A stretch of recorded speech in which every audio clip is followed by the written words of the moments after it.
Minsan papalakpakan natin si Lord, yung malakas na palakpak. Ayan. Yan na yun, yung malakas na yan. Yung malakas pa. Amen.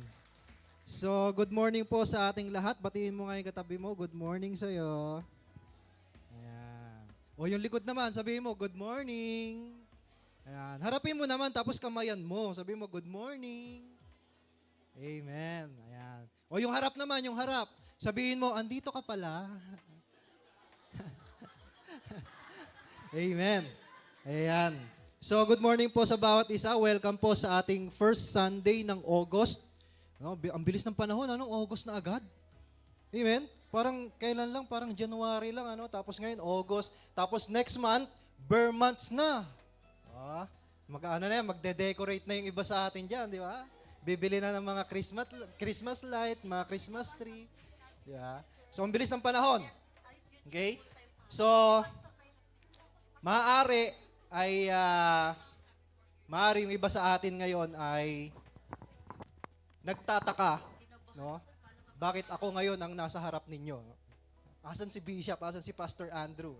Yung nakasanayan natin na nakikita natin sa stage. Now, si Bishop po ngayon ay nasa Isabela po. No, may mission po ngayon sila sa Isabela kasi kailan lang nag-26th anniversary ang Isabela. So, nandun si Bishop, kasama yung aking misis at si Sister Klang at saka si Nanay Flor nandun din. No? And then si Pastor Andrew naman ay nasa Infanta Quezon. No? Siya po ay may mission din doon. No? Nag-volunteer siya na siya yung ma-assign doon sa Infanta Quezon. Kila Reverend Ami sa Ark Tabernacle Church. Yan. So, ako ngayon ang na-assign na magtuturo ngayong umaga. Meron ba ditong first-timer? Taas nga kamay ng mga first-timer. Wala naman. Kilala nyo naman ako lahat, no? Amen. Meron? First timer? Wala. Ayan. So, welcome po sa ating lahat at bago po tayo magpatuloy, tayo po muna ay manalangin. Let's bow our heads and close our eyes. Panginoon, tinataas ka po namin, Lord God. Ikaw po ang Diyos na makapangyarihan sa lahat, Panginoon. Wala po kaming ibang inaasahan kundi ang presensya mo. More of you, Lord God, and less of me. More of your presence, more of your wisdom and knowledge and understanding. At iadalangin ko po, Panginoon, lahat ng aming mga maririnig, lahat ng aming mga mapupulot, Panginoon, lahat ng mga matatanggap naming salita, iadalangin ko na manatili ito sa aming puso't isipan, Lord God, maiuwi namin ito sa aming tahanan. At I pray, Panginoon, na makita ito sa aming araw-araw na buhay. Lord, itago niyo po ako sa iyong likuran at ikaw po ang siyang makita, Panginoon. I pray, Lord God, na lahat ng mga salitang mamumutawi sa aking mga labi, sa aking mga dila ay manggaling lamang sa iyo, Panginoon. Marami pong salamat sa pangalan mo, Jesus. Amen and amen. So, sige po, minsan pa palakpakan natin si Lord, yung malakas na palakpak, yung energetic na palakpak. Yan. Amen. Now, bago po ako magsimula, meron po akong isang tanong. Ano po ba yung ginagawa natin kapag nakakarinig tayo ng balita sa social media or sa television, sa mga balita, nakakarinig tayo na merong darating na malakas na bagyo? Yan. Ano ba yung mga ginagawa natin? Anong ginagawa natin? Yung iba naghahanda, di ba? Amen? Of course, di ba? Maghahanda ka kasi syempre malakas na bagyo yun eh. Amen? So, lahat tayo, syempre tayo mga Pilipino, sanay na tayo sa bagyo eh. Di ba? Sanay na tayo sa baha eh. Every time na may bagyo, talagang normal na sa Pilipinas magkaroon ng baha. So, ang ginagawa natin, naghahanda tayo, no? Bumibili tayo ng mga pagkain, nag-i-stock na tayo ng mga pagkain sa bahay kasi syempre, hindi ka makakalabas, malakas ang bagyo, malakas ang ulan, di ba? Malakas ang kidlat. Okay? So, bibili ka na. Bago pa man dumating yung bagyo, bibili ka na ng mga pagkain. Okay? Ang tawag nila dyan, panic buying. Di ba? So, bago pa man dumating yung bagyo, bago pa man dumating yung sakuna, ay magpa-panic buying ka na. O yung iba naman, ang ginagawa, china-charge na yung mga cellphone, yung mga dapat i-charge, china-charge na nila. Di ba? Yung cellphone, yung tablet, yung mga laptops, okay, china-charge na yan nila. At syempre, yung bahay natin, sinisecure na natin. Di ba? Yung mga butas, anong ginagawa natin? Tinatapalan na natin yung mga butas sa bubong, di ba?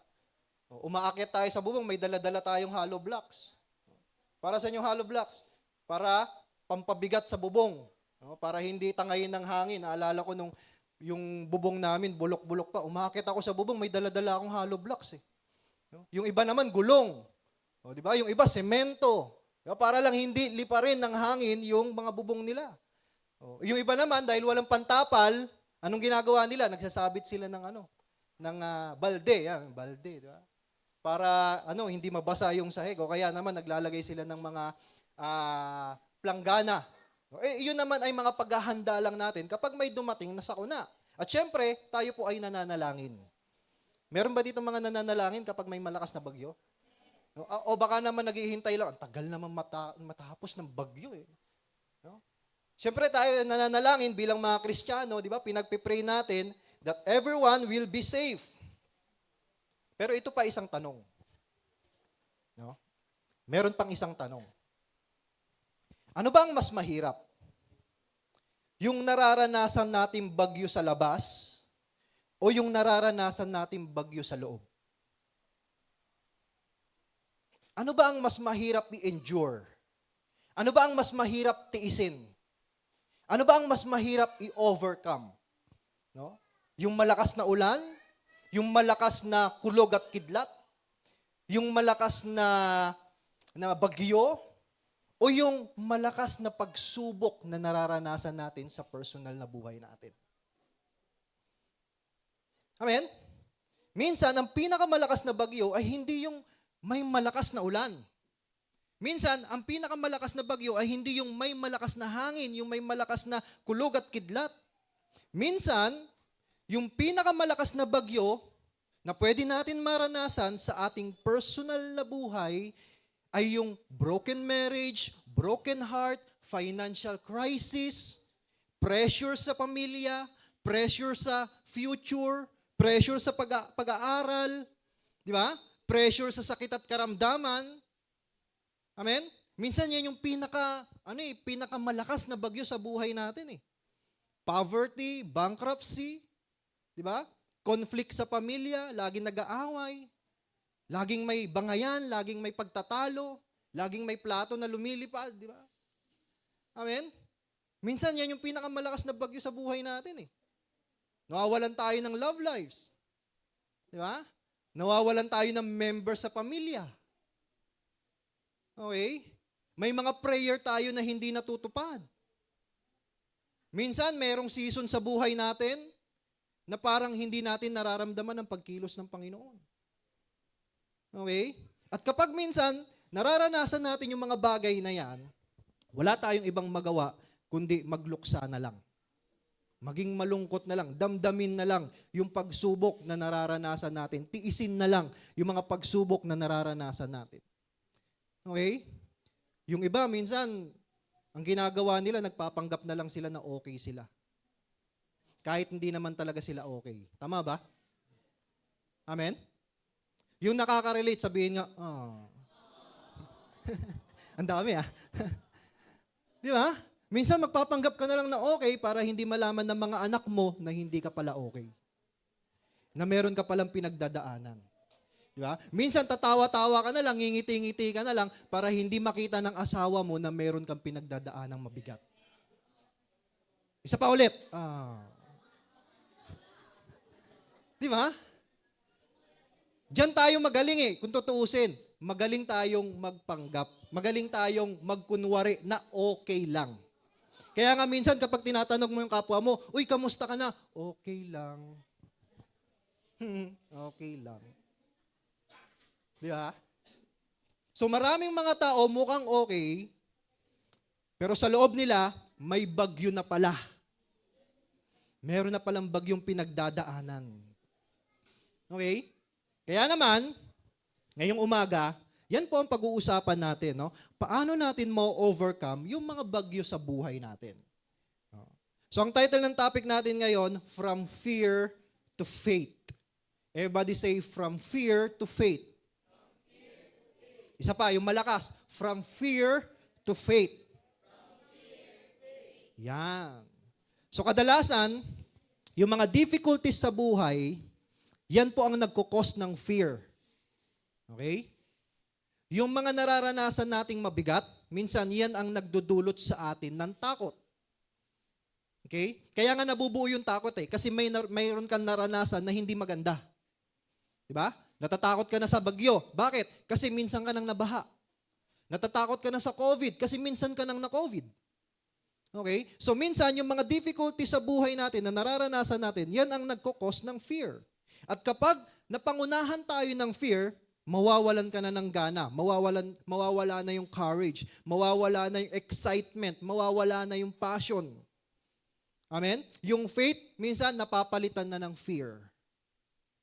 Okay? Kaya nga, every time na may hamon sa buhay, dapat ang response natin, faith, hindi fear. Right? Kapag ka meron kang problema, may pagsubok ka, dapat ang response mo, pananampalataya, hindi takot.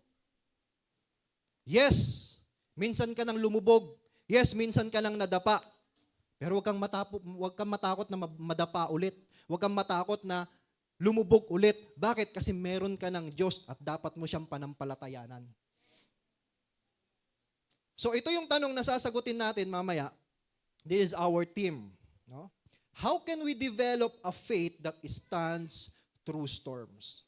No? Paano nga ba natin ma-develop yung pananampalataya na magiging matatag sa gitna ng mga sakuna sa buhay? Sa gitna ng mga difficulties, sa gitna ng mga suffering sa buhay, sa gitna ng mga pagsubok, mga problema. Okay?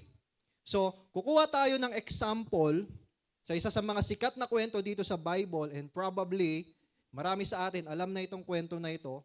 Now, let's open our Bible in Matthew chapter 14, verse 22 to 33. Okay. Basahin natin dito sa English. Nandiyan na ba? Verse 22. Okay, wait lang ha. Ayan. Immediately after this, Jesus insisted that his disciples get back into the boat and cross the other side of the lake, while he sent the people home. After sending them home, he went up into the hills by himself to pray. Night fell while he was there alone. Verse 24. Meanwhile, the disciples were in trouble far away from land, for a strong wind had risen, and they were fighting heavy waves. Among 3 o'clock in the morning, Jesus came toward them, walking on the water. Then the disciples saw him walking on the water. They were terrified. In their fear, they cried out, "It's a ghost!" So napagkamalan nila si Jesus na isang multo. Sino dito takot sa multo? Taas nga kamay. Wala. Tingin ka nga sa katabi mo. Hindi yan multo. Maganda lang, maganda. Amen? So ano sabi ni Jesus? Verse 27, but Jesus spoke to them at once, "Don't be afraid," he said. "Take courage, I am here." Then Peter called him, "Lord, if it is really you, tell me to come to you, walking on the water." Sabi ni Jesus, verse 29, "Yes, come," Jesus said. So Peter went over the side of the boat and walked on the water toward Jesus. So si Peter ay nakapaglakad din sa tubig. But when he saw the strong wind and the waves, he was terrified and began to sink. "Save me, Lord," he shouted. Verse 31, Jesus immediately reached out and grabbed him. You have so little faith," Jesus said. "Why did you doubt me?" When they climbed back into the boat, the wind stopped. Then the disciples worshiped him. "You really are the Son of God," they exclaimed. Purihin po ang pagbasa ng salita ng Diyos. Amen. So minsan pa palakpakan nga natin si Lord. Okay. So ito po, itong time na ito po ay katatapos lang ni Jesus mag-perform ng miracle. No? So during that time, ay katatapos lang niyang magpakain ng 5,000 men. Okay? Take note 5,000 men lang yon, hindi pa kasama doon yung mga babae at saka yung mga bata. So, meaning to say, higit pa sa 5,000 yung pinakain ni Jesus during that time. Ang dami nun. Okay? And then after that, inutusan niya yung kanyang mga disciple na pumalaot sa Sea of Galilee, bumalik sa Sea of Galilee, para makatakas sa crowd. Okay? Bakit nila kailangan takasan yung crowd? No? Kasi during that time, meron kasing tatlong dahilan yan kung bakit gusto nilang takasan yung crowd. Unang dahilan, dahil gusto nila gawing hari si Jesus by force. Dahil nga nakita nila si Jesus nagpo-perform ng miracle, gusto nilang gawing hari si Jesus. Kumbaga parang gusto nilang bumuo ng revolusyon, okay, kontra sa government ng Roman. Uy, gawin nating hari si Jesus. Grabe, ang galing ng ginawa niya. Pinakain niya 5,000 men. Pinakain niya tayong lahat. Siguro kaya niya rin tayong buhayin. Gawin na nating hari itong tao na to para malabanan na natin yung government ng Romans. Okay? Kumbaga parang gusto nilang bumuo ng isang revolutionary team at kokontrahin nila yung government. Okay? Makikita natin yan sa John, sa Book of John, sa Gospel of John. Okay? Pangalawang dahilan kung bakit gusto nila makatakat sa crowd ay para si Jesus ay makapag-isa. Kasi gusto ni Jesus na makapanalangin sa Ama. Okay? Kung babasahin natin yung mga previous verses, actually nandito sa text na binasa natin, nung umuwi na itong mga crowd, si Jesus ay pumunta sa bundok upang manalangin. Okay? And then yung pangatlo na dahilan, para i-prepare ang mga disciple for greater lesson. Okay? Dahil merong gustong i-prepare itong si Jesus dito sa mga disciple. Okay? Kasi during that time, ang mga disciple, parang natetempt na rin sila Parang gusto na nilang gawin din hari si Jesus by force. Kasi siyempre, dahil nga leader nila si Jesus, teacher nila si Jesus, so kapag naging hari si Jesus, magkakaroon sila ng position sa kingdom. Di ba? Guess nyo po ba? Siyempre, malapit sila O kung sino yung kaibigan ng hari, yun yung ipoposition sa mga sa mga position, di ba? Yun yung ilalagay sa mga officials. Alright? So yun yung mindset ng mga disciple. Maaari na kapag ginawa naming hari si Jesus ay maging maging mga officer kami. Alright? Ngayon, isa sa mga dahilan ni Jesus kung bakit gusto ni Jesus, immediately na itong mga disciple ay bumalik sa Sea of Galilee dahil meron siyang gustong ituro dito sa mga disciple na to.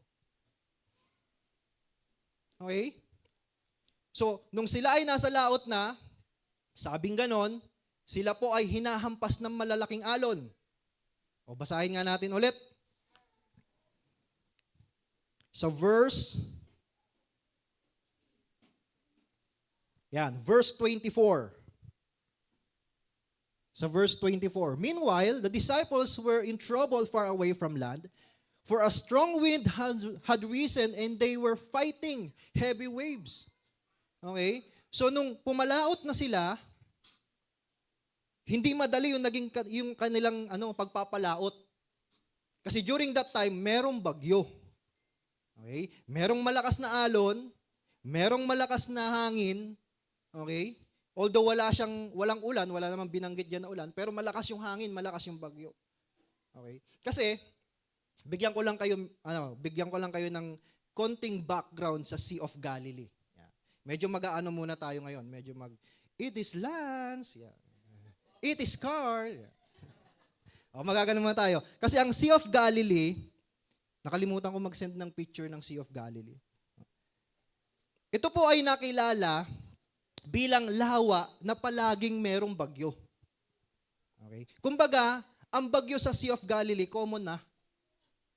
Okay? Kumbaga, normal na lang. Pag nagkaroon ng bagyo, normal na yan.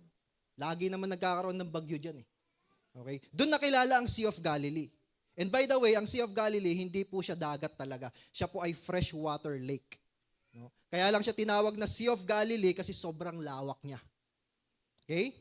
So, itong Sea of Galilee, ito po ay humigit kumulang nasa 680 feet below sea level. So, ibig sabihin, mas mababa siya kesa sa dagat.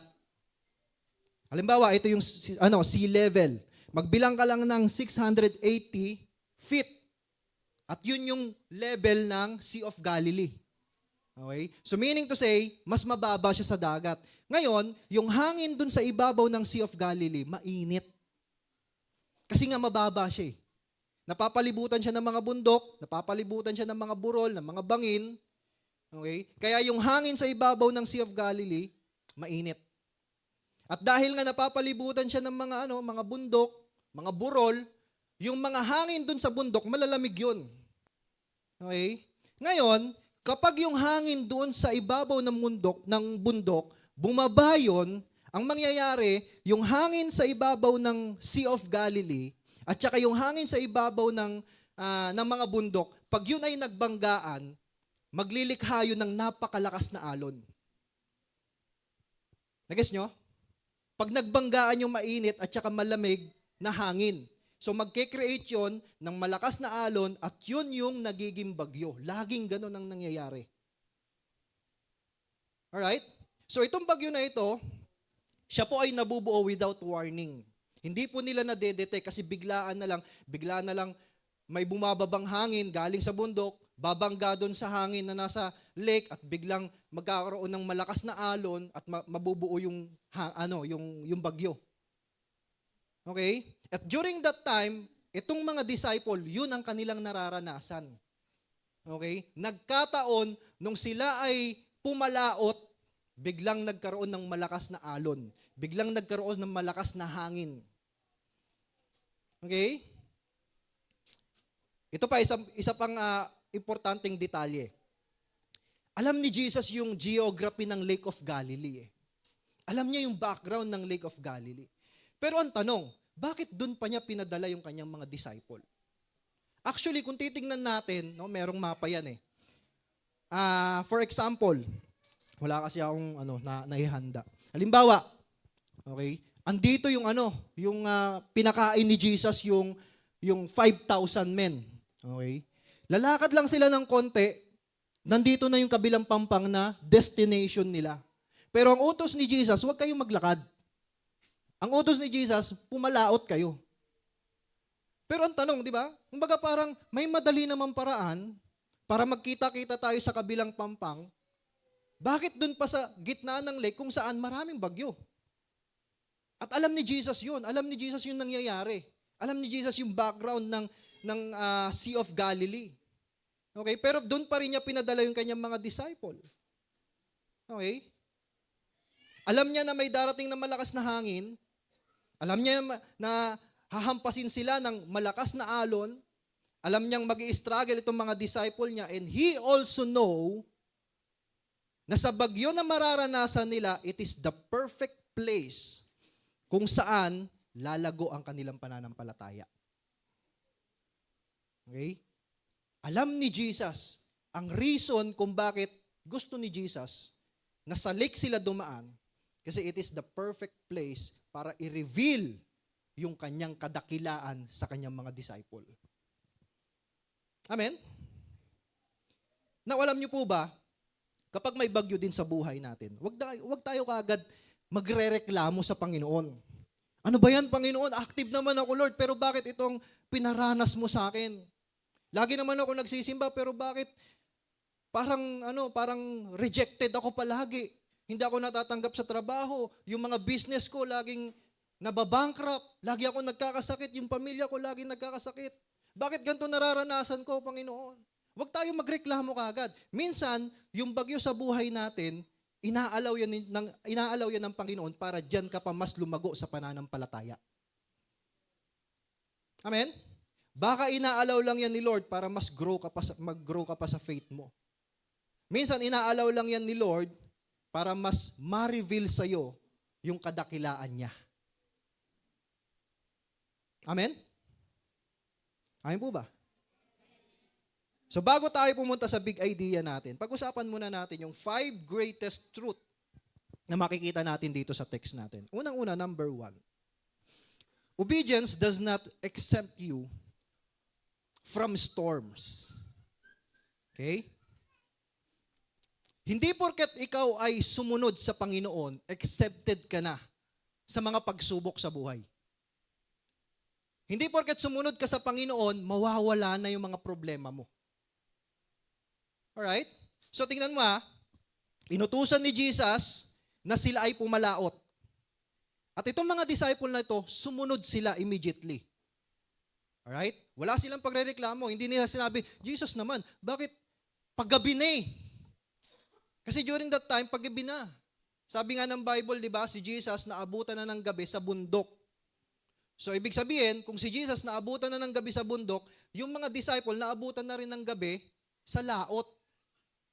Okay? Pero yung mga disciple, hindi sila nagreklamo. Jesus naman, paggabi na, delikado. Walang ilaw. Wala kaming solar. Amen? Lampara lang meron kami. Pagka hinampas to ng malakas na hangin, wala na to, patay na. Hindi sila nagreklamo. Immediately, sumunod sila kagad. Pero tingnan mo sa kanilang pagsunod, nakaranas sila ng bagyo. Bakit ganun? Akala ko ba kapag sumunod ka sa Panginoon, mawawala na yung mga problema mo. Hindi ka na makakaranas ng bagyo. Hindi ka na makakaranas ng paghihirap. Akala ko ba kapag sumunod ka sa Panginoon, hindi ka na makakaranas ng mga problema sa buhay. Mawawala na yung mga alalahanin mo. Okay? Pero bakit itong disciple, nung sumunod sila, saka sila binagyo? Alam niyo po ba, isa sa pinakamalaking misconception ng mga Christian ay kapag sumunod tayo sa Diyos, magiging maginhawa na ang buhay natin. Hindi po yun totoo. Hindi po ganun ang tinuturo ng Bible na kapag ka ikaw ay sumunod, magiging maginhawa na ang buhay mo. Magiging smooth na lahat. Wala nang problema. Ang buhay mo ay magiging parang bed of roses. Wow. Amen? Pero ito ang tanong, simula nung siya ay sumunod sa Panginoon, taas ang kamay. Simula nung siya ay sumunod sa Panginoon, wala na siyang problema, hindi na siya nakaranas ng problema. Taas ang kamay. Wala. Di ba? Nung sumunod tayo sa Panginoon, andun pa rin yung problema eh. Di ba? Nawawalan ka pa rin ng pera. Nawawalan ka pa rin ng trabaho. Di ba? Nababankrupt ka pa rin, nagkakasakit ka pa rin. Okay? So, ibig sabihin, hindi totoo na kapag ikaw sumunod sa Panginoon, magiging smooth na lahat. Many people think that God's will guarantees comfort. Maraming mga tao iniisip nila na kapag sumunod sila sa kalooban ng Diyos, magiging komportable na ang buhay nila. Hindi po ganun ang tinuturo ng Bible.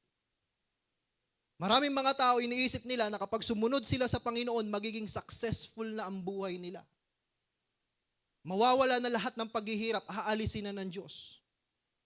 Yung mga disciple nga Di ba? Nakaranas sila ng storm not because they disobey. Nakaranas sila ng storm because they obey Him. Alright? Naranasan nila yung bagyo, hinampas sila ng alon, hindi dahil hindi sila sumunod kay Jesus. Naranasan nila yun kasi sumunod sila kay Jesus. So, ano ang itinuturo sa atin dito ng Panginoon?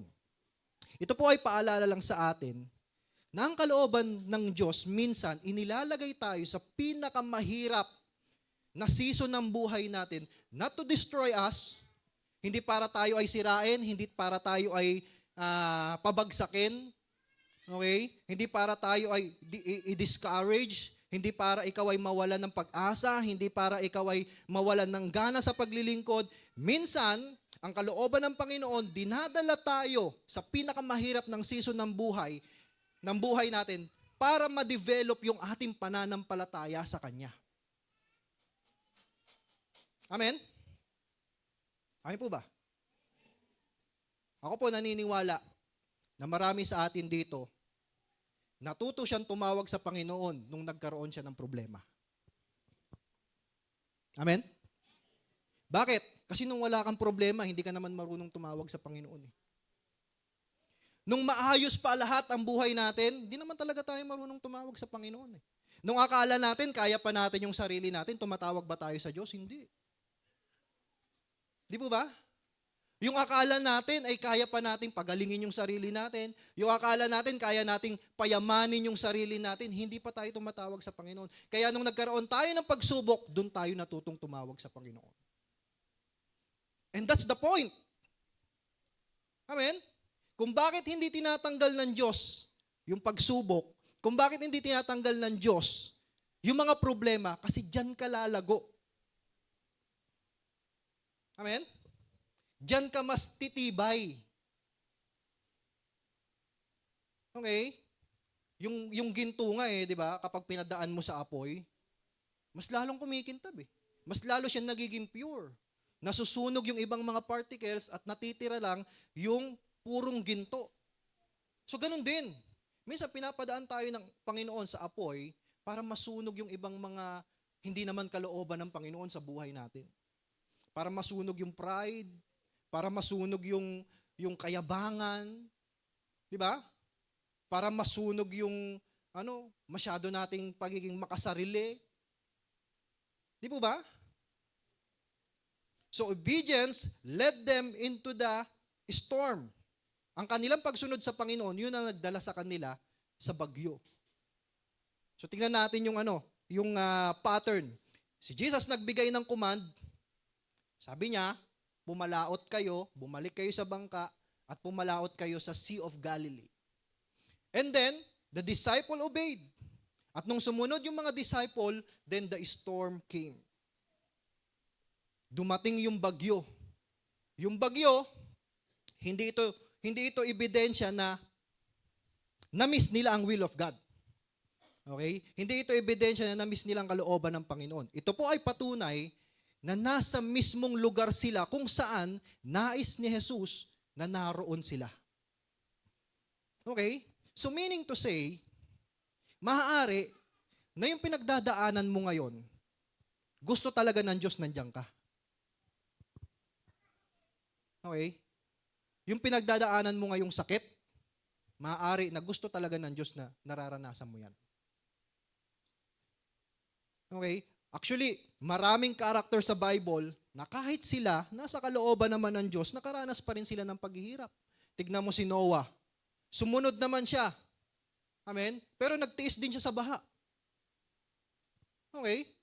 Sumunod naman siya sa Panginoon Di ba? Tiniis niya yung mga opposition ng mga tao, yung mga panlalait ng mga tao. Pero nagtiis din siya sa baha. Biruin mo, isang daan mahigit na araw, nagtiis siya sa palutang-lutang. Sa gitna ng tubig. Okay? Pero pinrovide ng Panginoon ang kanilang mga pangangailangan. So hindi pa rin nakaligtas si Noah sa pagtitiis. Na kahit siya ay sumunod sa Panginoon. Si Moses, ganun din. O sumunod naman si Moses sa Panginoon pero bakit may Pharaoh? Di ba? Bakit may opposition? Sumunod naman si Moses, pero bakit ang daming pagsubok? Okay? Si David, ganun din. Si David, inanoint bilang hari ng Israel. Pero anong nangyari kay David, bago siya maging hari, hinanting siya ni Saul. Ilang taon siya nagtago, ilang taon siyang tinakasan niya si Saul para lang hindi siya mapatay. Okay? Biruin mo wala naman siyang ginawang masama sa Panginoon. Sumusunod lang naman siya sa Panginoon, pero bakit nila nararanasan itong mga to? Si Daniel, sumunod naman sa Panginoon, nananalangin pa rin. Pero bakit siya tinapon sa kulungan ng mga leon? Di ba? O lalong-lalo na si Paul. Kung titignan natin yung buhay ni Paul, kung titignan natin yung ministry ni Paul, sabi sa 1 Corinthians, makikita doon yung mga paghihirap ni Paul. Okay? Katulad ni Jesus, siya rin ay hinambalos, nilatigo, nanganib ang kanyang buhay sa mga kamay ng mga akala niya kaibigan. Di ba? Naranasan niya na magpalipas ng araw at gabi sa gitna ng dagat. Nanganib na ang kanyang buhay sa mga lugar na napupuntahan niya, sa mga hayop, sa mga mababangis na hayop na na-encounter niya. Okay? Naranasan niya na rin pagbabatuhin. Lahat yun naranasan ni Paul para lang sa ministry. At higit sa lahat, sa kanyang pagsunod sa Panginoon, kinulong pa siya. Bakit niya nararanasan yun? Sumusunod naman siya sa Panginoon. Diba? So, meaning to say, faithfulness does not eliminate difficulty. Okay? Hindi porket tapat ka sa Panginoon, mawawala na yung problema. Mawawala na yung difficulty. At minsan, yung ating difficulties ay mas matindi pa kaya sa ating kakayanan. Okay? Katulad nitong mga disciple. Kung tutuusin, itong mga disciple na ito, they are skilled fishermen. Kabisado nila ang Sea of Galilee. Pero tingnan mo yung storm na naranasan nila, mas higit pa kesa doon sa kanilang skill. Okay? So sometimes God allows us to face situation beyond our ability, nang sa ganon ay matuto tayo na dumepende sa Kanya. Dumepende sa Kanyang kapangyarihan kaysa sa kaya nating gawin. Amen? Minsan kasi nakakalimutan na natin tumawag sa Panginoon dahil magaling na tayo. Alam niyo po ba, minsan babasagin ka talaga ng Panginoon kung saan ka magaling. Naranasan niyo na po ba yan? Di ba? Minsan feeling mo, wow, ang galing-galing ko ng kumanta, and then bigla ka mapapaos. Amen? Minsan parang, ang galing-galing mo na sumayaw, wow, grabe, kabisado mo na bawat step, and then bigla kang magkakasakit, bigla kang manghihina. Amen? Minsan nakala natin, wow, ang yaman ko na, ang dami ko ng pera, kaya ko nang bilhin lahat. Kaya ko nang bumili ng bahay, kaya ko nang bumili ng sasakyan, and then bigla kang magugulat na scam ka pala. Pagtingin mo sa GCash mo, wala nang laman. Ba't wala nang laman? Amen? Pagtingin mo sa bank account mo, wala nang laman. Diba? Kaya ngayon, ang mangyayari, maaalala mo ngayon, ay, Brad, may utang ka pa sa akin, 20 pesos Diba? Nung na-scam ka, naalala mo na lahat na may utang sa'yo, di ba? Bayaran mo na ako, pambili ko lang itlog, wala akong pambiling pagkain Di ba? So minsan, kung saan tayo magaling, doon pa tayo binabasag ng Diyos. Naalala ko po, kasi syempre ako ay laman ng gym. No? Lagi ako nag-workout. At feeling ko malakas na ako. Parang ang lakas-lakas ko na. Wow. Tapos bigla ako nagkasakit. Alam mo yun, parang tigasin ka tapos bigla kang magiging princess. Nakaratay ka lang sa higaan, tapos ayun, hintayin mo na lang may malutong ulam, tapos babangon ka na lang, kakain, tapos hihiga ka ulit, magpapahinga ka ulit. Parang ang hina-hina mo. Di ba? Minsan ganun Yung akala mo malakas ka na, and then bigla kang babasagin ng Panginoon. Okay? Bakit? Bakit nararanasan natin yon? Para matuto tayong dumepende sa lakas ng Diyos, hindi sa lakas natin. Amen? Isa pang illustration. Merong isang doktor. Alam ko kilala nyo to, pero hindi ko nababanggitin. Merong isang doktor, magaling siya, matalino. Okay? Actually, lahat ng mga paraan para maiwasan mo yung sakit at karamdaman, maiwasan mo yung cancer, maiwasan mo yung sakit sa kidney, maiwasan mo yung sakit sa baga, or sakit sa ulo, mga sakit sa buto, para maiwasan mo yan, magbibigay siya ng mga gamot. Okay, ito gawin ninyo, inumin nyo to, itong dapat nyong gawin, kumain kayo ng gulay, kumain kayo ng okra, ang dami niyang mga advice. Okay? Para maiwasan nyo to, para maiwasan nyo yan. And then one day, siya naman yung nagka-cancer. Amen? Bigla siya nagka-cancer. Bakit ganun? So, ibig sabihin ba nun yung kanyang mga advice ay hindi gumana? Ibig sabihin ba nun yung kanyang mga advice ay walang kwenta? Bakit? Kasi nagkasakit siya. Ibig sabihin, hindi niya rin naagapan. Diba? So, bakit ganon? Ano ibig sabihin nun? Ibig sabihin lang nun na hindi natin kayang iligtas ang sarili natin. Ibig sabihin lang nun na kahit gaano tayo katalino, kahit gaano tayo kagaling, kahit gaano kalalim or kalayo ang ating kaalaman, hindi mo kayang iligtas ang sarili mo. Hindi mo kayang payamanin ang sarili mo. Amen? Hindi mo kayang pagalingin ang sarili mo, kailangan mo pa rin ng Diyos. So minsan babasagin ka ni Lord sa sarili mong skills. Magaling ka kumanta, magaling ka sumayaw, magaling ka sa lahat ng bagay. Amen? Productive ka, pero huwag kang magmamalaki. Lahat po tayo ay kinahabagan lang ng Panginoon. Lahat ng glory, ibalik natin sa Panginoon. Amen? Sige po, palakpakan natin si Lord. God's will is not always the easiest path. Minsan, ang kalooban ng Panginoon ay hindi pinakamadaling daan. No? Pero ito ang maganda. Alam ni Jesus kung anong nangyayari dito sa mga disciple. Okay? Hindi sila pinabayaan ni Jesus. At the perfect moment, hindi sobrang aga at hindi rin sobrang late. Nagpakita si Jesus on the very thing na kailangan na nila. Okay? Hindi na late si Jesus. At hindi rin sobrang aga. Nung nakita ni Jesus na kailangan na ng mga disciples, saka siya nagpakita. And this leads us to our second point. Number 2, Jesus comes when our strength is gone.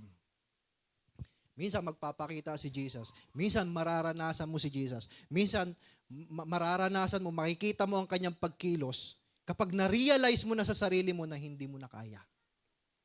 Lord, hindi ko na kaya, kailangan na kita. Amen? So anong sabi sa verse 25 to 27? Sige nga po, basahin natin. About 3 o'clock in the morning, Jesus came toward them, walking on the water. When the disciples saw him walking on the water, they were terrified in their fear. They cried out, "It's a ghost!" But Jesus spoke to them at once, "Don't be afraid." He said, "Take courage, I am here." Okay. Sa ibang translation, sabing ganon, in the fourth watch, yan, nagpakita si Jesus. Kasi sa panahon ng mga Romano, ang gabi ay hinahati sa 4 na bahagi. Okay? May first watch, may second watch, may third watch, at saka may fourth watch. Okay? Yung first watch, ito ay 6 p.m. hanggang 9 p.m. Okay? Ang second watch, ito ay 9 p.m. hanggang 12 midnight. Ang third watch, ito naman ay 12 midnight hanggang 3 o'clock in the morning. Kaya nga, katulad yan, sinabi. Fourth watch, nagpakita na si Jesus. Okay? 3 a.m. hanggang 6 a.m. Yung fourth watch, mas kilala natin siya bilang dawn watch. Yan. Kaya nga meron tayong dawn watch prayer, di ba? Ginaganap yan ng 4:30 in the morning. So pasok pa rin siya sa fourth watch. Pasok pa rin siya sa dawn watch. Kaya tinawag natin siya dawn watch prayer. Okay? So sabing ganon, in the fourth watch, no? In the dawn watch, nagpakita si Jesus. Okay. Ibig sabihin, halos buong gabi lumalaban itong mga disciple. Naranasan nyo na po ba yan? Na malipasan kayo ng gabi sa gitna ng dagat. No? Sino ba dito yung mga taga-dagat? Taas nga kamay. May mga dagat sa probinsya nila. Yan. Wala, ayan sila Tatay Renato. Ayan si Tatay Larry, yan, may mga dagat sa probinsya. Naranasan nyo ba na si Ate Lab? Hindi, business naman 'yon. No? Naranasan nyo na ba na malipasan ko 'yun ng isang gabi sa dagat, gitna ng dagat? Di pa? Naranasan nyo na? Anong pakiramdam? Nakakatakot, di ba? Okay lang kung umaga okay lang kung maliwanag, pero sa kalaliman ng dilim, binabayo ka ng malakas na alon, wala kang ilaw, wala kang navigator, amen? Wala kang kahit na anong device, bangka lang ang meron ka, DIY pa. Amen? Hindi naman gawa sa makina yung bangka nila, sila lang gumawa nun. Okay? Halos buong gabi lumalaban ng mga disciple sa bagyo. And during that time, talagang pagod na sila, basang-basa na sila, masakit na yung katawan nila, masakit na yung kamay nila kakasagwan. Imagine niyo, 1 oras, 2 oras, 4 na oras, 5 oras, nasa gitna sila ng lawa habang patuloy na lumalaban sa hangin. Okay?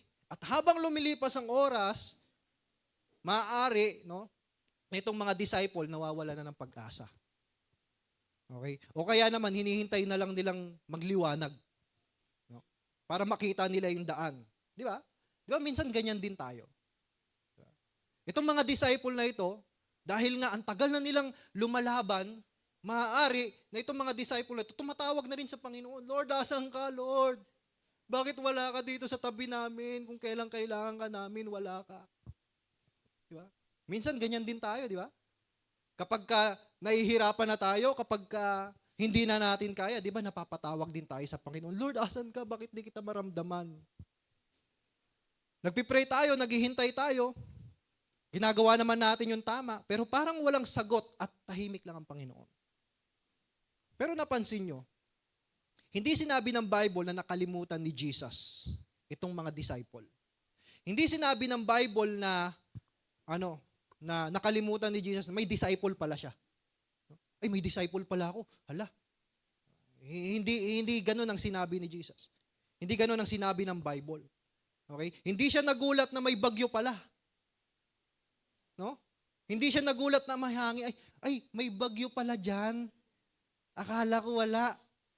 Kung alam ko lang na may bagyo, pinuntahan ko na kayo kaagad. Hindi ganoon eh. Ibig sabihin, alam ni Jesus lahat. Okay? Alam ni Jesus kung ano nangyayari. Hindi siya pumunta agad, hindi dahil wala siyang pakialam dito sa mga disciple, kundi dahil bahagi ito ng kanyang layunin. Bahagi ito ng purpose ni Jesus. Amen? Now, alam niyo po ba mga kapatid, minsan, hinahayaan din tayo ng Diyos na maubos yung lakas natin. Minsan, hinahayaan din ng Diyos na maubos muna sa sarili nating lakas, maubos muna tayo sa sarili nating lakas para matutunan nating umasa sa lakas ng Panginoon. Okay? Si Jesus hindi naman na-late eh. Si Jesus hindi rin sobrang aga. Laging perfect si Jesus sa kanyang timing. Okay? So nung hindi na nila kaya, doon na nila nakita si Jesus. Di ba? Sa verse 25, Jesus walks on the water. Nakita nila, may tao naglalakad. Okay? Now, ano ang significance nito? Ano ang gustong ipakita dito sa atin ng author? Bakit si Jesus naglalakad? No? Sa tubig. Now, alam niyo po ba sa Old Testament, kung babasahin natin yung Old Testament, ang Diyos lang ang sinasabi na may kapangyarihan sa dagat. Okay? Diyos lang ang sinasabi ng Old Testament na Diyos lang ang may authority sa dagat. Kaya nung makita nila si Jesus na naglalakad sa tubig, sa ibabaw ng tubig, nakita nila na hindi lang ito basta miracle. Ito po ay revelation ng divine identity ni Jesus. Okay?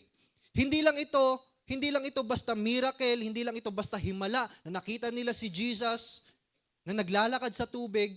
Isa sa mga dapat makita natin dito, yung divine identity ni Jesus. Si Jesus hindi lang basta guro. Si Jesus hindi lang basta propeta. Si Jesus hindi lang siya basta hari. Okay? Ito po ay revelation na si Jesus ay anak ng Diyos na may kapangyarihan sa lahat ng nilikha. Kaya kaya niya maglakad sa ibabaw ng tubig. Ibig sabihin lang nun, meron siyang authority sa dagat.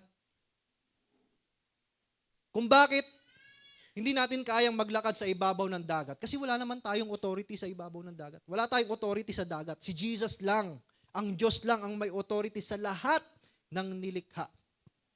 Siya lang ang may kapangyarihan sa lahat ng nilikha. So meaning to say, yung dagat na nagpapahirap sa kanila, nasa ilalim lang ng paa ni Jesus. Amen?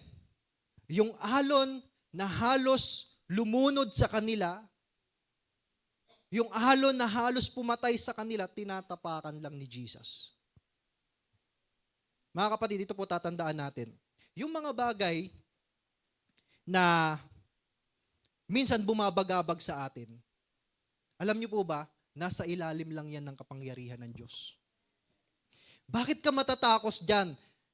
Bakit ka matatakot sa mga problema mo? Bakit ka matatakot sa mga difficulties mo? Eh yung Diyos na pinaglilingkuran natin, may authority dyan.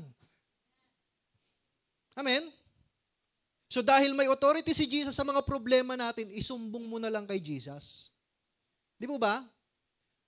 Di ba kapag merong mga tao na gumawa sa atin ng kasalanan, di ba? Halimbawa, chinismis tayo. Anong ginagawa natin? Di ba? Dinadaan natin sa tamang proseso. Anong ginagawa? Pumupunta tayo ng barangay. Bakit? Kasi yung barangay, may authority sila. Amen? Pwede silang manghuli, pwede silang magbigay ng kaso, okay? O kaya pumupunta tayo sa pulis. Bakit? Kasi may authority sila eh. Di ba? Hindi tayo pumupunta doon sa mga tao na wala namang authority. Pupunta tayo sa may authority. Okay? Now, yun din ang dapat na makita natin. Kapag meron kang problema na nagpapahirap sa'yo, isumbong mo yan doon sa Diyos na may authority doon sa problema mo. Amen? Kung bakit ka nahihirapan, kasi sinusolo mo eh. Di po ba? Kung bakit ka nahihirapan, kasi pinipilit mo na lumaban kahit hindi mo naman talaga kaya. So yung mga bagay na bumabagabag sa atin, nasa ilalim lang yan ng kapangyarihan ni Jesus. Yung cancer, Yung utang, yung problema, yung depression, yung anxiety, yung pagkabigo. Lahat po yan ay nasa ilalim lang ng kapangyarihan ni Jesus. So gaano man yan kalaki, mas dakila po si Jesus dyan. Okay? Ito lang ang nakakalungkot. Nung makita nila si Jesus, hindi nila kagad na-recognize. Akala nila multo. No? It's a ghost, sabi nilang gano'n. No? Pero mo, ilang beses na nila nakita si Jesus nag-perform ng miracle, ilang beses na nilang nasaksiyan si Jesus, pero hindi pa rin nila kagad na-recognize si Jesus. Bakit? Kasi during that time, takot ang nangingibabaw sa puso nila. At ganun din po, mga kapatid, kapag takot ang nagahari sa puso natin, minsan mali na ang interpretation natin sa ginagawa ng Diyos sa buhay natin. Diba? Minsan nakala natin yung mga paghihirap na nararanasan natin ay pinahihirapan tayo ng Diyos. Hindi po. Maling interpretation po yun. Okay? Kapag puro tayo anxiety, lahat ng nakikita natin sa paligid natin, puro negativity. Kapag puro fear ang laman ng isip natin, minsan pati ang kilos ng Diyos, nami-misinterpret natin. Di ba? Kapag fear ang nagiging advisor mo, ito lagi natin tatandaan. Kapag fear ang naging advisor mo, madalas mali ang magiging conclusion mo. Di ba? Kaya nagkakaroon tayo ng anxiety sa lahat ng bagay eh. Okay? Natatakot tayo sa mga bagay na hindi pa naman natin nararanasan.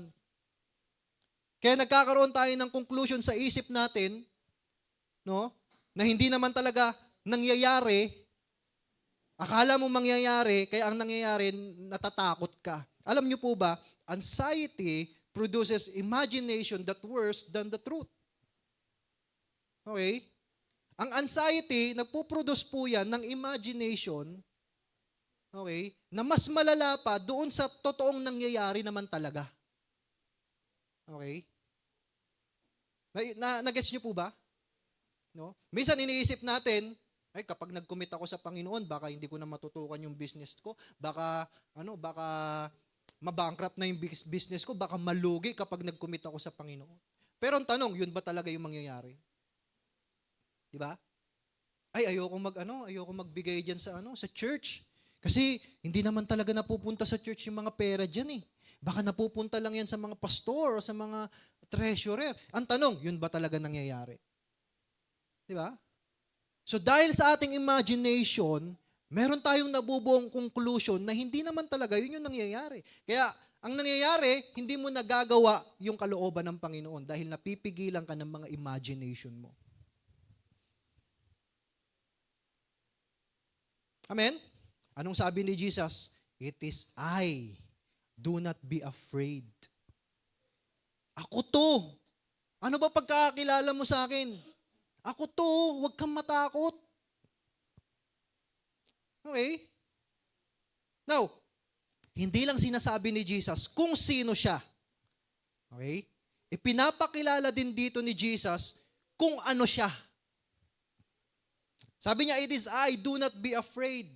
Hindi lang niya sinasabi na ako to, si Jesus. Kundi pinapakita niya rin kung ano siya. Siya po ay Panginoon. Siya ay Diyos. He is God and we are not. Siya ang Diyos na makapangyarihan sa lahat at yun ang dapat natin maintindihan.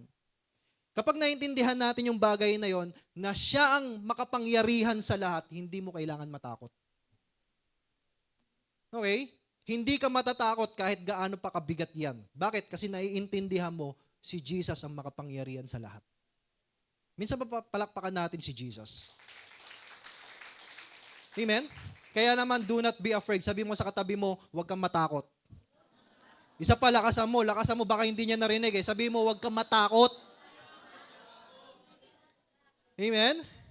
And then pangatlo, number 3, through faith, bibilisan na lang natin. Through faith, step out from comfort zone. Ang tunay na pananampalataya, lumalabas yan sa comfort zone nila. O anong sabi? Verse 28 hanggang verse 29. Basahin natin. Lord, if it is you, Peter replied, tell me to come to you on the water. Tignan nga natin sa, NIV, okay na yan. Ayan. Lord, if it is you, Peter replied, tell me to come to you on the water. Verse 29, come, he said. Then Peter got down out of the boat, walked on the water, and came toward Jesus. So mga kapatid, pagkatapos sabihin ni Jesus, take heart, it is I, do not be afraid. Huwag kang matakot. Okay? Huwag kang kabahan. Ako to. Ako yung Diyos na makapangyarihan sa lahat. After sabihin ni Jesus yon, may isang tao na hindi na kontento, no? Manatili sa kanyang bangka. Walang iba kundi si Peter. No? Dito natin makikita, actually, parang minsan ang tingin natin dito kay Peter, parang mayabang di ba? Ang kulit naman nito ni Peter, parang bida-bida parang bida ang saya No? Pero dito natin makikita ang tunay na larawan ng pananampalataya. Okay? Sabi ni Peter, Lord, if it is you, command me to come to you on the water. So sa unang tingin, parang nagdududa si Peter, pero sa original na kahulugan, hindi ito simpleng pagdududa. Ito po ay gusto lang ni Peter na makatiyak na yung tinig na kanyang naririnig na it is I, do not be afraid, gusto niya lang makatiyak na si Jesus ba talaga yon. Okay? So pansinin niyo, ano sabi ni Peter? Lord, kung talagang ikaw yan, utusan mo ako. Okay? Hindi niya sinabi na, Lord, gusto ko rin subukan yan. Wow, grabe, ang ganda niyan. Parang kaya ko din yan, Lord, hindi lang ikaw. Parang kaya ko din yan Hindi sinabing gano'n ni Peter. Ang sabi niya, utusan mo ko, Lord. Okay? Command me. So alam ni Peter na kapag si Jesus nag-utos, ito rin dapat natin tandaan. Kapag si Jesus nag-utos, okay, si Jesus, hindi siya mag-uutos na hindi siya magbibigay ng kapangyarihan. Kapag si Jesus nag-utos, si Jesus din ang magbibigay ng kakayanan para ikaw ay makasunod. Alright? So mga kapatid, ang pananampalataya ay hindi confidence sa sarili, ang tunay na faith ay confidence kay Kristo at sa mga kaya niyang gawin. Okay? So, meaning to say, yung mga problema na nararanasan natin, yung pananampalataya mo na gagamitin mo diyan sa mga problema na yan, hindi yan pananampalataya na kaya mong gawin, kaya mong ma-overcome, kundi yan ay pananampalataya na kayang gawin ng Diyos yung mga bagay na hindi mo kayang gawin. Naintindihan po ba? So anong nangyari? Pagkatapos ng isang salita ni Jesus, anong sabi niya? Come. Isang salita lang. Walang mahabang paliwanag, walang garantiya kung anong mangyayari, pero sapat na yung salita na yun ni Jesus para sumunod si Peter. Okay? Tumalon si Peter sa bangka, at anong sabing ganon? Nakapaglakad siya sa tubig. Okay? Madalas nakikita natin dito yung paglubog lang ni Peter. Di ba? Yun lang yung sikat na kwento dito Yung paglubog ni Peter kasi nga natakot siya sa hangin. Natakot siya sa alon. Pero hindi natin nakikita na si Peter nakapaglakad din sa tubig. Bago siya lumubog, nakalakad muna siya sa tubig. Naranasan niya yung himala. Okay? Dahil sumunod siya sa tawag ni Jesus. So, hindi nangyari ang himala bago ang pagsunod. Pagsunod muna bago ang himala. Now, alam niyo po ba, yun din ang dapat natin maintindihan. Minsan kasi tayo, hinahanap muna natin yung himala ng Diyos bago tayo sumunod. Di ba? Hinahanap muna natin yung mga pagkilos ng Diyos bago tayo sumunod. Kumbaga parang to see is to believe. Kailangan makita muna ako ng himala bago ako sumunod sa Panginoon. Okay? Hindi po ganun. Kailangan mo munang sumunod and then makakakita ka ng himala. Ganun din si Peter di ba? Nung siya ay sumunod sa Panginoon, nung sinabi ni Jesus, come, and then sumunod siya, doon nakaranas siya ng himala. Nakalakad siya sa tubig. Alright? So, the question is, anong gustong ituro sa atin dito ng Panginoon? Faith always begins with the Word of God. Ang salita, ang pananampalataya, ito po ay laging nagsisimula sa salita ng Diyos. Okay? Hindi tayo kumikilos dahil may emotion. Hindi tayo kumikilos dahil may mga pagkakataon. Tayo po ay sumusunod dahil merong sinabi ang Diyos. Okay? Sumusunod tayo dahil sa salita ng Panginoon. Kung walang sinabi ang Panginoon, wala naman tayong susundin Diba? Kung walang sinabi ang Diyos, wala ring matibay na pananampalataya. God's calling always comes with God's enabling. So ang pagtawag ng Panginoon, laging may kakambal na lakas, laging may kakambal na kapangyarihan. Okay? Hindi siya magbibigay sa iyo ng utos, hindi siya magbibigay ng command kung hindi mo kayang gawin. So ang gagawin ni Jesus, kapag ka tinawag ka niya to preach the gospel, magbibigay siya ng kakayanan sa iyo to preach the gospel. Okay? Kapag tinawag ka ng Panginoon to be evangelist, alright? Humayo ka at magpakarami, bibigyan ka rin ng Panginoon ng lakas para humayo at mag-akay. Okay? Hindi kanya uutusan lang, hindi pababayaan ka na ng Panginoon. Hindi po gano'n. So God's calling always comes with God's enabling. Kung saan may calling, may enabling. Okay? And then pang-apat, number 4, faith will become fear. Ang pananampalataya, ito po ay nagiging takot. No? When it shifts its focus. Kapag kayong pananampalataya natin nawala sa focus, nagiging takot siya. Okay? Ano nangyari? Verse 30 hanggang 31.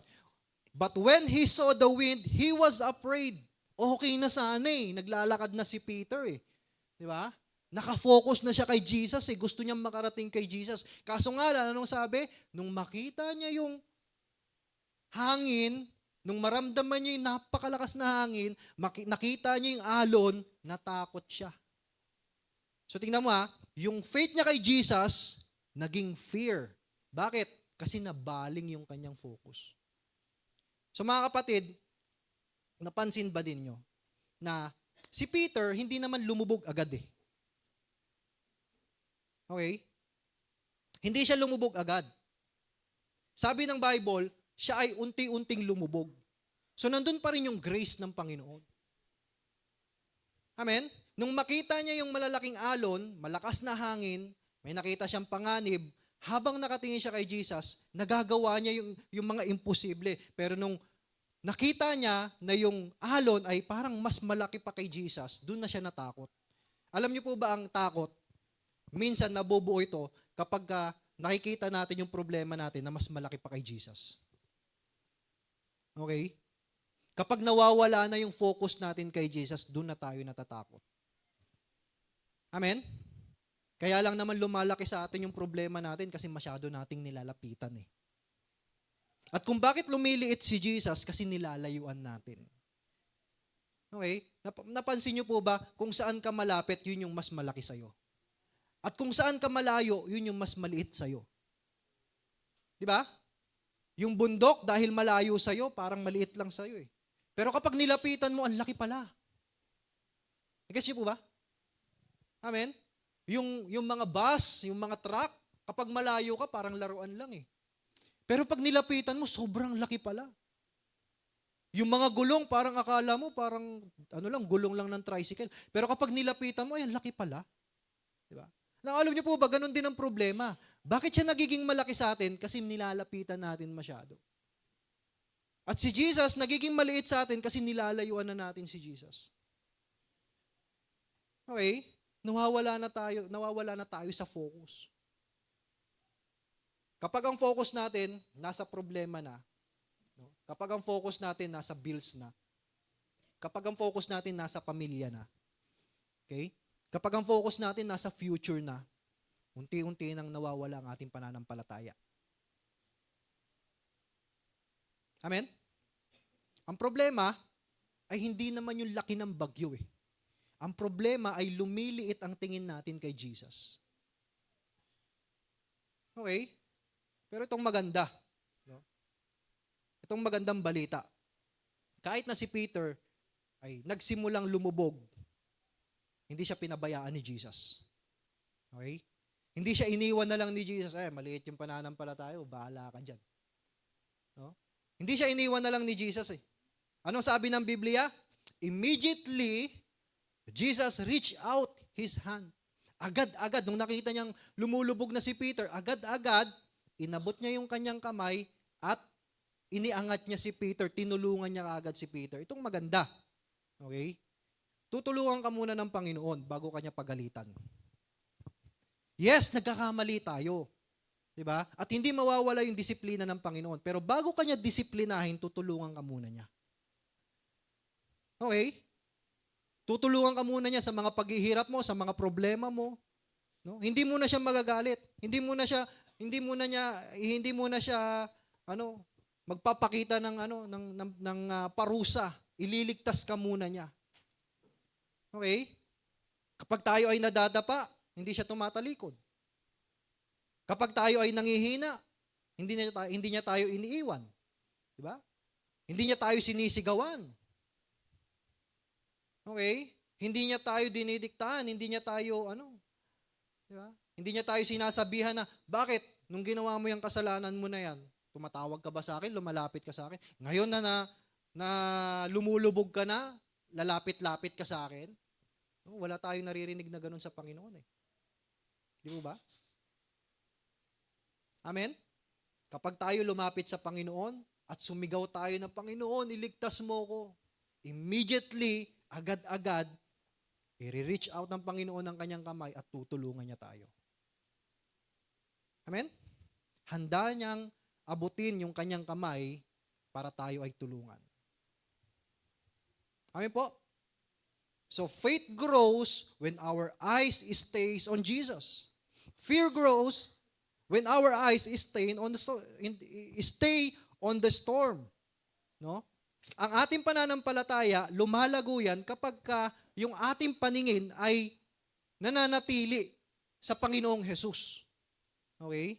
At yung fear naman, lumalago kapag nananatili yung ating focus sa mga bagyo sa buhay, sa mga problema.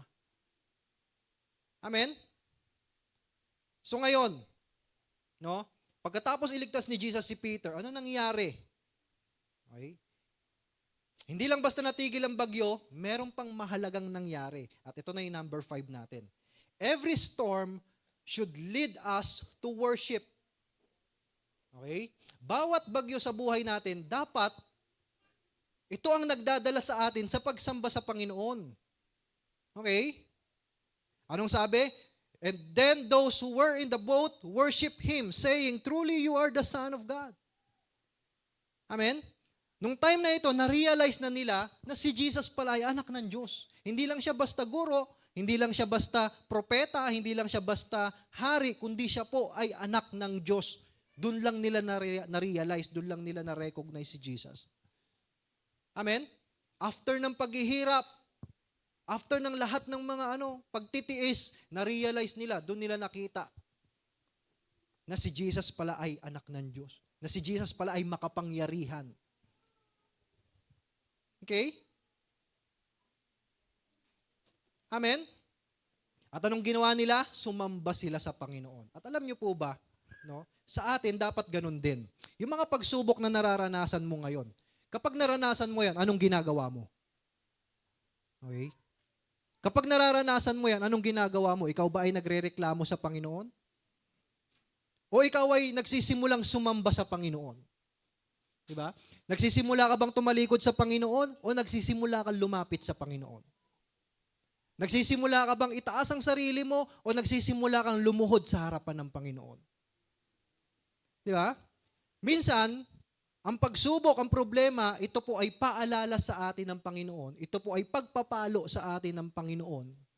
Amen? Na lumalayo na tayo. Nawawala na tayo sa kalooban ng Panginoon. Nawawala na tayo sa presensya ng Diyos. Okay? So minsan yung mga pagsubok, ito ay inaalaw ng Panginoon para tayo ay manumbalik sa Kanya. Para tayo ay manumbalik sa pagsamba sa Panginoon. Amen? Para tayo ay manumbalik sa paglilingkod sa Panginoon. Itong mga disciples, sila po ay sumamba. Anong sabi nila? Truly, you are the Son of God. At ito rin ang gustong ipakita sa atin ng Panginoon. Ang tunay na purpose ng himala ay makilala kung sino at kung ano si Jesus. Okay? Amin po ba? Ang tunay na purpose ng paglakad ni Jesus sa tubig ay para makilala nila kung sino at kung ano si Jesus. At ganun din, Ang purpose ng pagsubok natin ay para makilala mo kung sino si Jesus at kung ano si Jesus sa'yo. Amen? So ang tanong, lubos mo na bang nakikilala si Jesus? Amen? O hanggang ngayon, hindi mo pa rin lubos nakilala si Jesus? Hanggang ngayon, ang tingin mo pa rin kay Jesus parang multo. Hanggang ngayon, ang tingin mo pa rin kay Jesus parang normal lang na espiritu, normal lang na enerhiya. Amen? Hindi po. Siya po ang pinakamakapangyarihan sa lahat. Yan po ang lagi nating itatatak sa isip natin. Jesus is magnificent. Jesus is sovereign. Ang Diyos ang pinakadakila sa lahat. Amen? Minsan gusto lang natin alisin ng Diyos yung mga problema natin eh. Pero ang gusto ni Lord ay mas makilala natin siya ng malalim. Diba? Minsan gusto natin, comfortable life eh. Minsan gusto natin convenient life lang eh. Minsan gusto natin madaling buhay lang. Pero ang Panginoon gusto niya, makilala mo siya ng lubusan. Okay? May mga bagay tungkol kay Jesus na matututunan lamang natin habang nasa gitna tayo ng bagyo. Amen? Kung bakit inaalaw ni Jesus yung bagyo, kasi meron kang matututunan sa bagyo na hindi mo matututunan sa masaganang buhay. Meron kang matututunan sa problema na hindi mo matututunan sa kaligayahan. Meron kang matututunan sa lungkot na hindi mo matututunan sa saya. Kaya minsan inaalaw ni Lord na magtiis ka din. Amen? Sa panahon ng pagsubok, doon natin mararanasan na siya pala ay faithful. Di po ba? Sa panahon ng pagsubok, doon natin marirealize na, wow, grabe, powerful talaga ang Diyos. Makapangyarihan talaga ang Diyos. Hindi ako nakalimutan ng Panginoon. Present palagi ang Panginoon. He is worthy of our worship. Doon natin ma-realize yung mga bagay na yun. Kaya minsan, hindi agad inaalis ni Lord ang bagyo dahil ginagamit niya ito upang ilapit ka sa Kanya. Amen? So this is our big idea. Ito yung pinaka-summary ng ating pinag-usapan ngayong umaga na ito. We can develop faith not by the absence of storms, but by obeying Him in the middle of them. Ang pananampalataya, ito po ay lumalago, hindi kapag wala tayong problema. Ang pananampalataya, ito po ay lumalago, hindi kapag hindi tayo nahihirapan. Amen? Ang problema, lumalago ito kapag tayo ay sumusunod sa Panginoon kahit na tayo ay nahihirapan. Naalala ko yung isang kwento.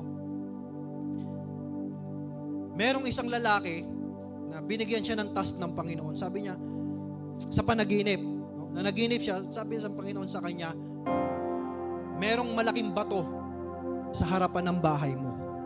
At gusto ko itulak mo yon. So paggising niya ng umaga, nakita nga niya may malaking bato. Okay? Sa harapan ng bahay nila. Ngayon, sinunod niya ang Panginoon, tinulak niya yung malaking bato. As in, malaking bato talaga. Tinulak niya yung malaking bato, pero walang nangyayari, hindi umaabante yung bato. And then kinagabihan, tinanong niya ulit ang Panginoon, sabi niya, Lord, tinulak ko pero walang nangyari. Bukas itulak mo ulit, sabi ni Lord. So ganoon na nga ang ginawa niya, tinulak niya ulit yung malaking bato. Wala na naman nangyari. Okay? Hindi umabante yung bato. And then kinagabihan, tinanong niya ulit, Lord, tinulak ko yung bato pero wala na naman nangyari. Basta ulitin mo lang. Ulit-ulitin mo lang. Then kinabukasan, ganun ang ginawa niya. Lumipas ang isang buwan, ganun pa rin ang ginagawa niya. Araw-araw, every time na gumigising siya ng umaga, tinutulak niya yung bato, magpapahinga lang siya, kapag kakain na, kapag si-CR siya, and then babalik na naman siya, tutulak na naman niya yung bato, wala na naman nangyayari. Hanggang sa lumipas ang isang taon, ganun pa rin ang ginagawa niya. Tinutulak pa rin niya yung bato, pero walang nangyayari. And then nagtaka na siya. Sabi niya, Panginoon, ano ba itong pinagagawa mo sa akin? Tinutulak ko araw-araw yung bato, pero hindi naman umaabante. Ano ba to? Ayoko na. Sabi niya. Ayoko na itulak wala naman nangyayari. Alam mo, sabi ng Panginoon sa kanya, bakit sino ba may sabi sa'yo iabante mo yung bato? Wala naman ako sinabing iabante mo yung bato. Sabi ko, itulak mo lang. Ngayon, kung titingnan mo yung resulta, sabi niya, tumingin ka sa salamin. Nung tumingin siya sa salamin, nakita niya, laki na ng katawan niya. Kakatulak ng bato. Lumaki na yung katawan niya, nagkaroon na siya ng muscle. Dati patpatil lang siya, nung simula pa lang niyang tinutulak yung bato. Naghahanap ka ng resulta sa bato, sabi niya, ang resulta nasa iyo. Amen? Gusto lang kitang mahirapan para ikaw ay lumakas. Okay?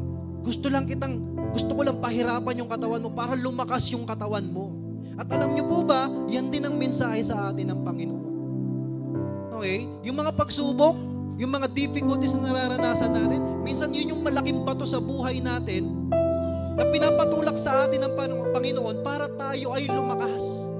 Para lumakas yung ating pananampalataya, para lumakas yung ating paniniwala sa Panginoon, para lumakas yung ating relasyon sa Panginoon, para lumakas yung ating paglilingkod sa Panginoon, para lumakas yung ating pagsamba sa Panginoon. Kung wala yung malaking bato na yon, alam ko titigil ka. Amen? Kung wala yung paghihirap na yon, alam ko titigil ka. Kaya nga inaalaw ng Panginoon, minsan mahirapan tayo para mas lalo pa tayong lumakas, para mas lalo pa tayong lumapit sa Panginoon. Amen? So church, huwag mong sayangin yung bagyo na nararanasan mo ngayon. Huwag mong ipanalangin sa Panginoon na tanggalin ng Diyos yung bagyo na nararanasan mo ngayon. Sayang. Huwag mong sayangin. Bakit? Kasi opportunity yan para mas maranasan mo ang Diyos. Amen? Kung ang resulta ng bagyo ay mas malalim mong pagkakilala kay Jesus, hindi nasasayang yung pagtitiis mo. Amen? Ang bawat pagsubok, dapat nagdadala ito sa atin mula sa takot patungo sa pananampalataya. At mula sa pananampalataya, patungo sa pagsamba sa Panginoon. Amen? Kaya mga kapatid, ito ang lagi natin tatandaan. Kapag tumingin tayo sa bagyo, matatakot tayo. Pero pag tumingin tayo kay Kristo, lalakas tayo. At kapag nakita natin kung sino talaga si Jesus, ang natural nating tugon, pagsamba. Hindi takot, hindi pagrereklamo, kundi pagsamba sa Panginoon. Kaya kung may bagyo ka man ngayon, huwag kang tumingin sa alon. Tumingin ka kay Jesus. Storms may shake your boat, but they can never sink the person whose eyes remain fixed on Christ. Maaring alugin ka ng mga bagyo, maaring alugin ka ng mga alon sa buhay mo. Amen? Pero hindi ka kayang palubugin ng mga nararanasan mong paghihirap. Panginoon, marami pong salamat, Lord God, sa umaga na ito. Maraming salamat sa mga narinig naming mensahe, sa paalala sa amin, Panginoon. Minsan, Lord God, nagre-reklamo kami. Minsan parang gusto na naming sumuko. Minsan parang gusto na naming tumigil sa aming paglilingkod. Dahil sa aming mga nararanasan, Lord God. Minsan parang gusto na naming unahin muna ang sarili namin. Minsan parang gusto na naming talikuran ka, Lord God. But Lord, maraming salamat dahil muli kaming napaalalahanan na ito palang mga nararanasan naming bagyo ay kasangkapan mo upang mas lalo ka pa naming maranasan, Panginoon. Upang mas lalo ka pa naming makilala, Lord God. Katulad nila Peter, katulad ng mga disciple, Panginoon, yung bagyo na kanilang nararanasan, Panginoon, ay nagdala sa kanila, Panginoon, sa malalim na pagkakakilala sa iyo. Ganon din, Panginoon. Hayaan niyo po, Lord God, na yung mga pagsubok namin, yung mga suliranin namin, Panginoon, ito ang magdala sa amin sa malalim na pagkakilala namin sa iyo, Panginoon. Lord, lahat na may mga anxiety, lahat na may mga takot, lahat na may mga kaguluhan sa kanilang mga isipan, I speak deliverance sa kanilang buhay. I speak inner healing, Panginoon, sa kanilang buhay. Alam ko, Lord God, ikaw ang magko-comfort sa amin, Panginoon. Alam ko, Lord God, ikaw ang maggagabay sa amin. Bibigyan mo kami ng kapayapaan sa aming mga puso at sa aming isipan, Panginoon. Lord, marami pong salamat, Panginoon. Wala po kaming ibang sinasamba, wala po kaming ibang itinataas, kundi ang pangalan mo lamang, Panginoon. In Jesus' name, amen and amen. Sige po, palakpakan natin si Lord. Yung malakas po na palakpak para sa ating Diyos na buhay.